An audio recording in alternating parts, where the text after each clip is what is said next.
and welcome back to my channel. If you are new, my name's Ailey and today we're going to talk about cream everything.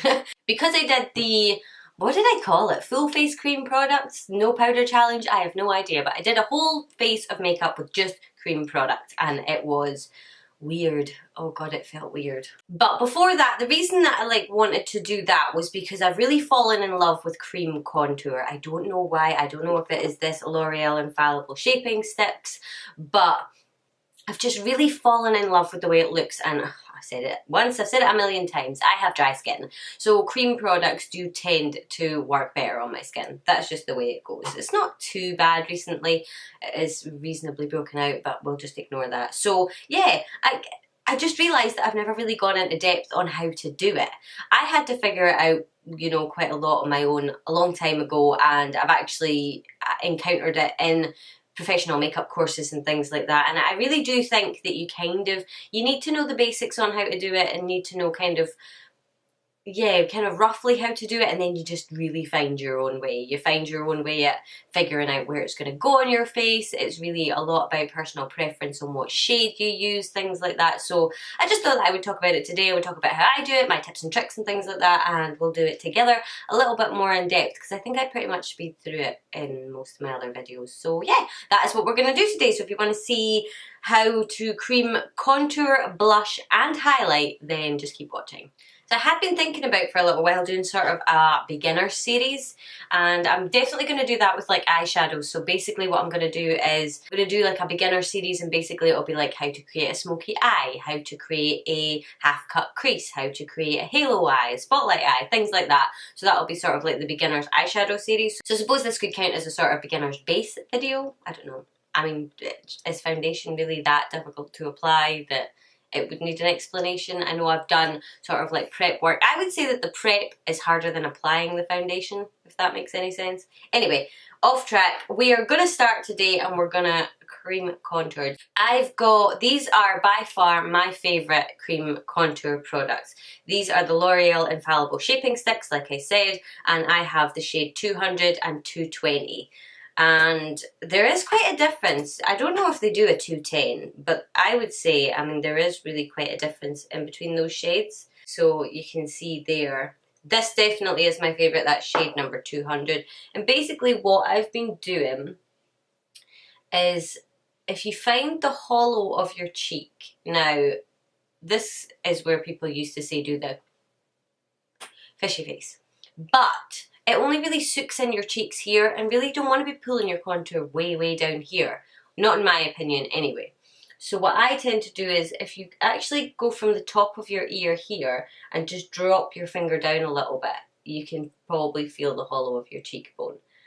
And you can just follow it down. Now I'll take my contour. I have been taking it down quite far, but I've stopped myself recently. So I will take, it's usually actually at the bottom of this sort of little tuft of hair I've got. And just like that. So basically it's just following that contour of your face. If you kind of get halfway through it and you don't really want to be touching your face with that, if you pull your face to the side like that, you can kind of see the little indent. And that makes it a little bit easier. And then if you go just from, my ear is like caked in foundation and I haven't blended it out. If you start kind of round by your ear and then just follow the contour of your jaw. If you want to change the shape of your jaw, that's a whole different kind of contouring altogether. But I just follow the sort of shape of my jaw, go underneath it. I have a double chin, so I pull a little bit back underneath there. And then I have quite a short forehead. I don't really have a big forehead. So I tend to kind of focus more around the sides of my forehead. I'll do a little bit at the top just to kind of create a shadow. But that pretty much is what I do now. If your face shape is different from mine, yours will be different. Obviously, everybody sort of contours their cheekbones. That's just kind of a given. For your chin, obviously, it depends if you want to shorten your face, depends if you want to lengthen your face. I generally just keep it to the shape that it is because I do have a reasonably strong jaw. I get rid of my double chin by kind of shadowing it like that. And then I have a short forehead. Now, if you had a longer forehead that you wanted to shorten, you would focus more of your contour in the middle here and not so much at the sides. I want to lengthen my face out a little bit, so I go in at the sides here. So that's just like a little bit of difference, but there's loads and loads and loads of different techniques for different face shapes. If I want to go a little bit more intense with my contour, I will add the shade 220, and I'll literally just add it to the back. I'll add a little bit in kind of where I want the most depth, so I won't go anywhere near the middle there. I'll just do a little bit like that. So I use my MAC, I think it's a 188 brush. I really have no idea. I've had it for a really, really long time. It's one of the first things I ever bought from MAC, and I got it the first time I ever got Lady Blush, I think. I think I was in MAC with my gran, and this was the little brush I picked up. And they actually recommended it for foundation, and this is horrible for foundation. It really, really is. But for cream contour, because it's so small and precise, I absolutely love it. So I always start at my chin. Really just kind of do really light circular motions. And you can see that it blends out really nicely. And I just sort of fade it down my neck.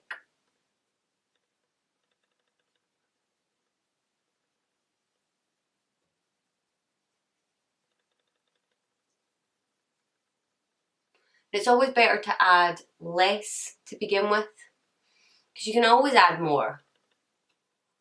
I know you've probably heard that a million times in a million different ways about a million different things, but it's very true. You can always add a little bit more.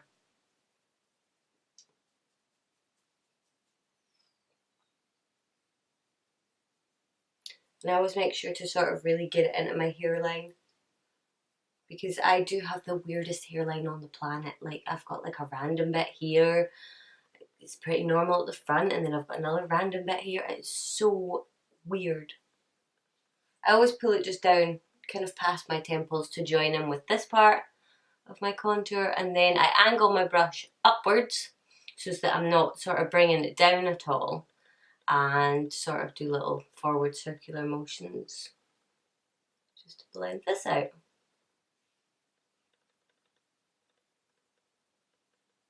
And I'll blend it back up into my hair as well.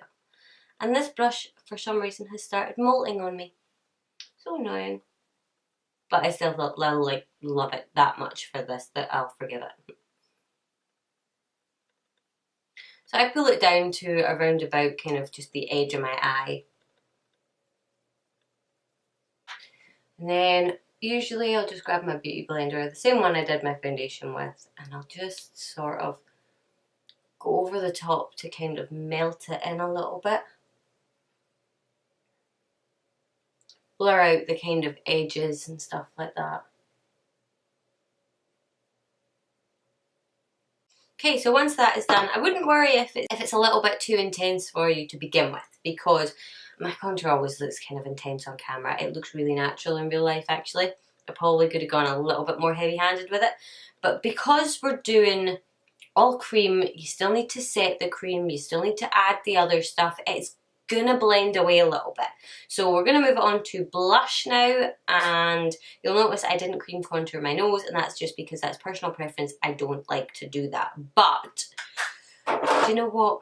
Why don't we just do it? I'll always do it with the lighter one if I'm gonna do it, and I've taken to, if I do it, I'll just start in the middle and hook it round the kind of edge of my nose, just like that. And then I'll just take my beauty blender, and it's very, very rare that I do this, but this is what I find that my nose needs. I mean, somebody else's might be different. If I'm finding it a little bit hard to blend with my beauty blender, I'll just take a little gel fibre brush and just smudge out those lines. And that's that. But because everybody's nose shape is different, it is so different how you'll need to contour your nose.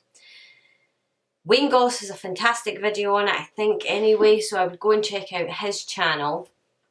But If you have a really straight nose, you may not need to contour at all. You may just like the look of it. If you've got a crooked nose, you'll need to contour a lot different. My nose is very sort of straight, but it's sort of upturned, and I tend to contour the bottom of my nose here to try and draw it in a little bit, and then what I'll do is I'll highlight up here to pull it out, because I have like a sort of little piggy nose, I suppose.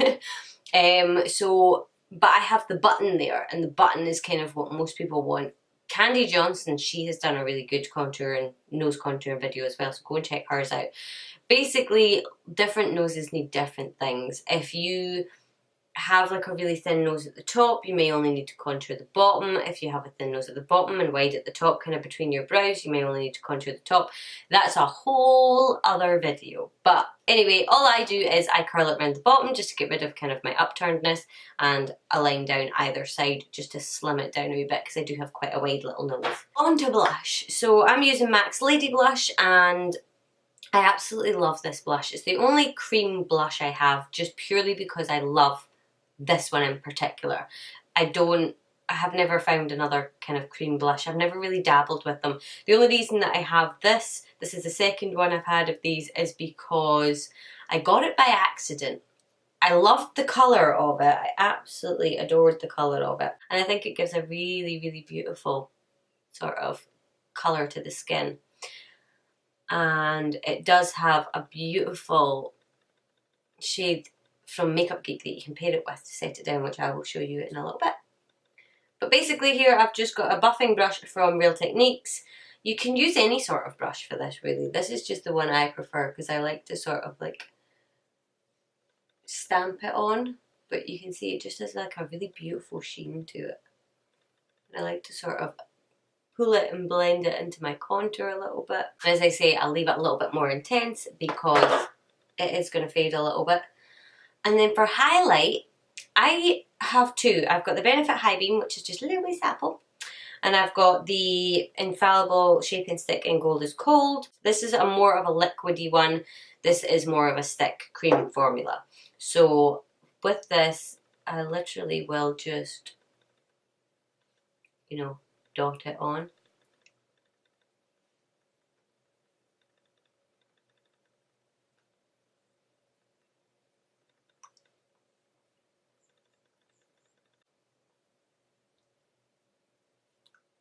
The only thing I find with kind of more liquidy ones is it really can sort of keep its shape, you know, where you've kind of applied it, and it can lift foundation and makeup and things like that underneath, which is a little bit annoying. Do you know, I actually think I might mix some of this one in with it, because this is just looking a little bit too pinky for me. The only thing I would say about cream highlighter is, for me anyway, by the time I get to it, it always does something, you know, to the stuff underneath it. It just always does. For some reason, I don't know. I mean, getting a really good quality one, that kind of makes all the difference, you know what I mean? They're not all made equal, you know. So when I'm done, I always just add in a little bit of extra blush, and then I will take my beauty blender and I'll just go over it all. And what you do not want is, you do not want brown, pink highlight. You don't want stripes. Got ones that kind of really set down nicely, you could just leave it at that. But what I tend to do is I will grab my usual contour shade, or I will just grab my bronzer. Now the contour's already there, so if I grab my bronzer and my bronzer brush, and what I tend to do is, I've got this Real Techniques Point XL brush, and it kind of comes out into a point. So what I'll do is I'll sort of focus it on the point, and then just go over, really lightly though, because this brush is quite stiff. Go over and sort of warm up my face almost. It works better away from the blush, so that you're not kind of going over the top of the blush. Then what I'll do is I will grab a blush that sort of looks very, very similar to the cream blush. This is like if I really, really want to make my makeup last a really long time. So you're kind of doubling up. You're doing, I mean, you could leave it at just the cream products and then set it with the translucent powder, or you can go ahead and do this step. So I take the Makeup Geek blush in Spellbound, and I find that this is just like, it's Lady Blush, but basically in a powder. It's the closest thing that I've ever found. It's not quite, but it's almost, it's pretty damn close. So because I've got it out and because I always use the Nicole Guerrero palette, I'm going to grab the peachy shade from the Solstice palette. I think it might be Equinox. I don't know. It doesn't say like which shades are which on the back. It just sort of has names. So I'm going to grab that, and then anywhere I put the highlight. So you're just repeating the steps, but with powder product. Yeah, that is pretty much it. That is how I cream, contour, blush and highlight. And it's dead easy. It's really not difficult at all. And if I feel like my face still needs a little bit of setting, I will just take whatever setting powder I'm using at the minute and just go round. And then that way, because I've already set all of my stuff that I've put the cream on, it means that it won't sort of take away from it, you know. Like I find that if I cream, contour, highlight, whatever, and then I set it with a translucent powder or a powder of any description, it kind of dulls it all down a bit. Whereas when I put the powders over the top, it just kind of, they stay there and they last such a long time. Obviously it's a double step thing, you don't need to do that, but this is just what I like to do. So yeah, I think that is pretty much it. I'm not going to bother going on and completing the rest of my face just now because it means I'll have to come back, and it doesn't really make that much of a difference because my whole skin right now is done. And as you can see, I could kind of throw on a little bit of mascara and wear this just as it is. The only thing that I probably would do is a little bit of setting spray. My trick with setting spray is, oh, my hair's wet, push it into your skin with a beauty blender. That is my sort of, I can't not do that. I don't know why. It's just, it makes everything look so much nicer. So yeah, that is, oh, look at that highlight. Ooh, I really hope that's coming off on camera. It does just look like that in my viewfinder. I thought it was helpful, me sort of slowing it down and going through all the steps and explaining why I do things and where I place things and things like that, because everybody is different. Everybody's got a different face shape. So if you've got a face shape anything like mine, I would say mine is either a diamond or square.